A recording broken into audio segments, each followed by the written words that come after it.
Praise lord, హల్లెలూయా. నామములో మీ అందరికీ వందనములు. ఒక చిన్న ప్రార్థనతో ఒక చక్కటి వాక్యం చేసుకున్నాం. పరిశుద్ధుడా, ప్రేమగల దేవ, కృపగల దేవ, వందనములు, స్తోత్రములయ్యా. ఇదిగో ప్రభా, మేము వాక్యం ధ్యానిస్తుండగా వినగలిగే చెవులు, గుర్తించే మనసును దయచేయమని యేసుక్రీస్తు నామమున ప్రార్థిస్తున్నాం మా తండ్రి. ఆమేన్. హల్లెలూయా. మత్తయి సువార్త 14వ అధ్యాయం 29-30 వచనంలో ఒక సంఘటన గమనిద్దాం. చదువుదాం. ఆయన రమ్మనగానే పేతురు దోణి దిగి యేసునొద్దకు వెళ్ళుటకు నీళ్ల మీద నడిచెను గాని గాలిని చూచి భయపడి మునిగిపోసాగి, ప్రభువా నన్ను రక్షించమని కేకలు వేశాను. చూడండి, ఇక్కడ యేసు ప్రభు వారే పేతురును పిలిచాడు. అయితే పేతురు యేసు ప్రభు వారి వైపు చూస్తున్నంత సేపు చాలా అద్భుతంగా మంచిగా ఆయన నీటి మీద నడవగలిగాడు. అయితే ఇక్కడ గమనించాల్సిన విషయం ఏంటంటే, కానీ పేతురు ఎప్పుడైతే ఈ యొక్క చుట్టుపక్కల ఉన్న పరిస్థితులు, ఎప్పుడైతే ఆ గాలి ఆ అలలు చూసినప్పుడు పేతురు మునిగాడు, మునుగుతున్నాడు. అయితే మన జీవితం కూడా అటువంటిది.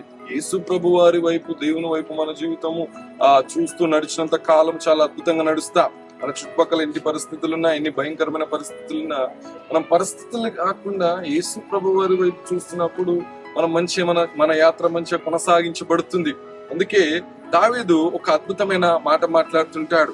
కీర్తన 91:7 వచనంలో, నా పక్కన 1000 మంది పడినను, నా కుడి పక్కన 10,000 మంది కూలిన అపాయము నా యొద్దకు రాదు అని ఒక చక్కటి మాట దావీదు మాట్లాడుతుంటాడు. నిజమే, మన జీవితంలో మన చుట్టుపక్కల ఎటువంటి భయంకరమైన పరిస్థితులు వచ్చినా మనకు ఎటువంటి అపాయం కలగదు. ఎందుకనంటే మనము యేసు ప్రభు వారి వైపు చూస్తూ నడుస్తున్నా. అయితే ఎప్పుడైతే మన దృష్టి మరలుతుందో, ఎప్పుడైతే మన దృష్టి మనకు దేవుని కన్నా సమస్యలు గొప్పవి అనిపించినప్పుడు మనం మునిగిపోతుంటాం. ఇదిగో దేవుడు నీతో నాతో మాట్లాడుతున్నాడు. ఈ దినము నుంచి మనము ఆయనను చూస్తూ మనం ఈ జీవితంలో నడుద్దాం, ఈ జీవితంలో జీవిద్దాం.